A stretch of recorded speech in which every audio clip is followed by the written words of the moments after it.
Представители общественности в эти дни обсуждают предложенные президентом страны поправки в Конституцию. Сегодня гость нашей программы, член Общественной палаты Российской Федерации Вячеслав Алексеев. Вячеслав Петрович, здравствуйте. Здравствуйте. Рады приветствовать вас в нашей студии. Вот накануне в Общественной палате прошло обсуждение. Да, кто принял участие и, собственно, в каком формате проходило обсуждение? Да, сегодня вот по всей стране проходит обсуждение федерального закона о поправках в Конституцию на основании предложенных президентом Российской Федерации. И в нашей республике вчера состоялось расширенное заседание Общественной палаты республики с участием, значит, представителей Конституционного суда, уполномоченных по правам человека, значит, ЦИКа, общественности, молодежного парламента, молодежного правительства. Значит, ну, в целом шло обсуждение двух вопросов. Первое – это вопрос о послании президента, которое состоялось 15 января, и плюс, значит, вопрос о обсуждении поправок в Конституцию. Ну вот президентский законопроект поправок в Конституцию уже принят Госдумой в первом чтении. Вот каких инициатив ждут от регионов? В частности, Якутия какие-то, может быть, готовится? Ну, в частности, по предложениям, да, предложения различные поступают, но вся специфика в том, что это инициатива президента Российской Федерации. И, в принципе, он внес свои предложения, образовал рабочую группу из 75 человек, куда входят представители многих общественных организаций, в том числе профсоюзов, в том числе общественные палаты, в том числе видные государственные деятели, представители Государственной Думы, Совета Федерации, и эти вопросы рассматриваются. Поступило более 100 поправок, но часть поправок касается изменения иных статей. И согласно поправкам президента, сегодня изменения вносятся 22 статьи из 137. То есть они касаются конкретных вопросов. Поэтому, значит, те вопросы, которые, да, не поступают, они, возможно, будут рассмотрены в будущем, но сегодня идет конкретно разговор о проекте федерального закона. Но Общественная палата республики уже высказала какие-нибудь Да, инициативы? мы вчера это дело рассмотрели многие вопросы, да. Действительно, ну, следует еще доработок, в том числе, значит, немножко неясен вопрос по второй статье данного закона, где говорится о том, что закон Российской Федерации о поправке Конституции Российской Федерации о совершенствовании регулирования отдельных вопросов организации публичной власти выносится на общероссийское голосование. Вот, значит, каким образом, ну, будет вступать в силу, возможно, значит, первые статьи вступят в силу, ну, закон вступит сразу, или же, значит, статьи по изменению Конституции вступят в силу после всенародного обсуждения. Но в целом мы одобрили и, значит, свои предложения отправили в Общественную палату Российской Федерации. Сегодня в Общественной палате Российской Федерации также состоится предложение. Но мы знаем о том, что до 6 февраля идет сбор предложений. 11 февраля уже будет рассмотрение в Государственной Думе во втором чтении и, возможно, даже в третьем. И затем, значит, уже окончательное принятие. Этот закон затем будет направлен в Федеральное собрание, ну, Совет Федерации, и оттуда будет направлен в регионы. И представительные законодательные органы на уровне регионов еще раз должны это дело обсудить. Вот мы сегодня принимаем участие во всех мероприятиях, которые проводятся, значит, Общенародным фронтом, иными общественными организациями, значит, вот, Советом Государственного собрания. То есть мы в этом плане с ними активно работаем. И при обсуждении вот того вопроса также мы будем принимать самое активное участие. Ну вот вы являетесь членом Общественной палаты Российской Федерации, да, и там уже обсуждение тоже прошло, вы участвовали или еще оно только впереди? Нет, обсуждение идет сегодня.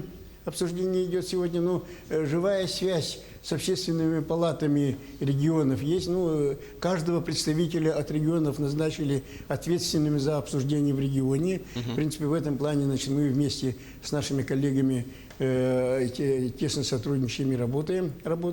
Ну и, конечно, сегодня состоится вот очередное заседание, и представители Общественной палаты вошли в состав рабочей группы.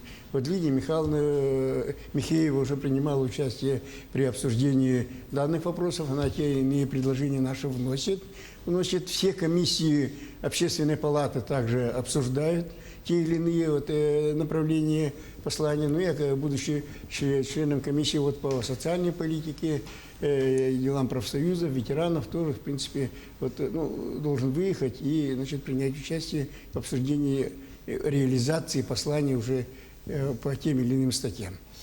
Вячеслав Петрович, вы сказали, что более 20 статей ожидают изменения. Вот какие изменения? Ну, часть, скажем так, ключевых изменений вот вы бы могли сейчас озвучить. Да, но главное изменение 22 статьи из 137, как я сказал. И, во-первых, первое изменение касается безопасности государства, будем говорить, потому что такие вопросы связаны с гражданством высших должностных лиц, но в законе прописано, что и должности государственной муниципальной службы тоже будут на это требование относиться. Поэтому этот закон сквозной. Значит, верховенство Конституции над решениями международных этих судов и так далее, те, которые будут противоречить Конституции нашей республики, Российской Федерации, они не будут действовать.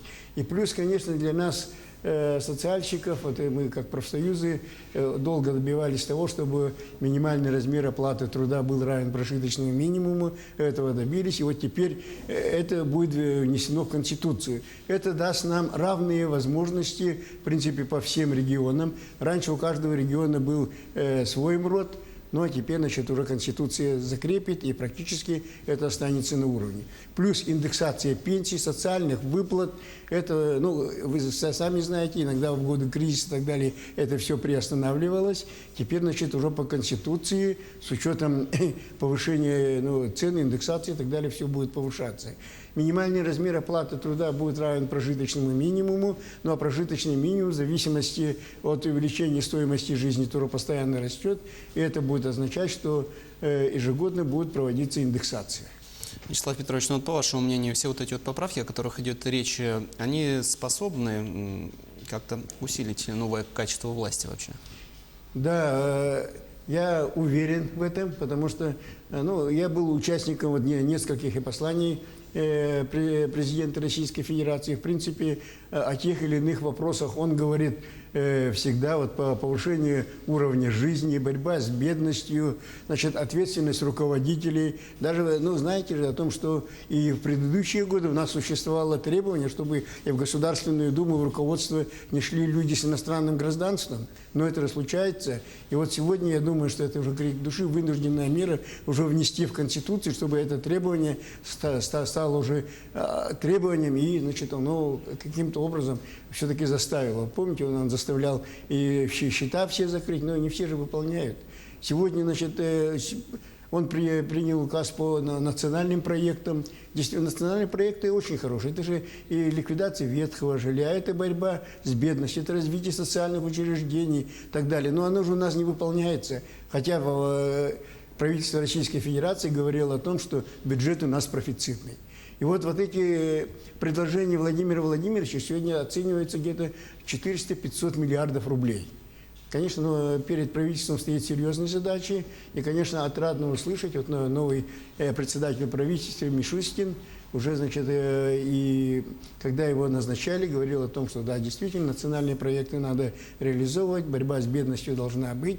И то, что последнее послание Владимира Владимировича, основанное на народонаселении, тоже говорит о многом. Потому что у нас практически сегодня рождаемость, коэффициент рождаемости уже равен 1,5. В годы войны было 1,3, а для нормального развития надо где-то 1,8-2. Наша республика в этом плане находится в числе передовиков. Состояние, все-таки рост у нас есть, но население Российской Федерации сокращается. Это вынужденная мера, я думаю, что это правильно. И я еще выражаю уверенность в том, что когда Вот помните, были указы 2012 года по заработной плате в сфере образования, здравоохранения, культуры. Они до последнего уже не выполнялись, но потом все-таки Владимир Владимирович заставил это все выполнить. И вот уже конкретные указания, конкретные цифры заставят и правительство, и регионы более оперативнее работать, потому что это уже конкретные цифры, за них есть спрос. Вячеслав Петрович, но уже известно, как будет проводиться общероссийское голосование? Общероссийское голосование, пока неизвестно. Вчера тоже при обсуждении в Общественной палате мы на это обращали внимание. Согласно закона, федерального закона, который, сегодня обсуждается, он будет принят Государственной Думой, затем Советом Федерации, подписан президентом. Но во второй статье этого закона говорится о том, что закон обязательно выносится на общероссийское голосование. Что это будет?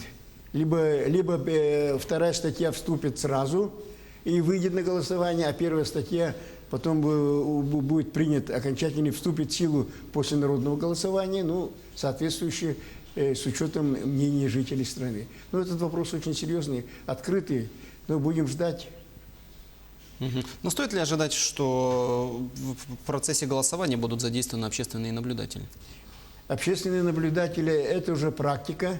Мы впервые, общественники, принимали участие в качестве наблюдателей на выборах президента. Потом, в прошлом году и на местных выборах мы это дело опробовали. Практически на президентских выборах на каждом участке у нас было где-то 1500 наблюдателей, а в целом по стране уже это огромная цифра. И думаю, что эта практика будет продолжена. И Общественная палата Российской Федерации, в принципе, они начали этот вопрос, потом, использовали это все на уровне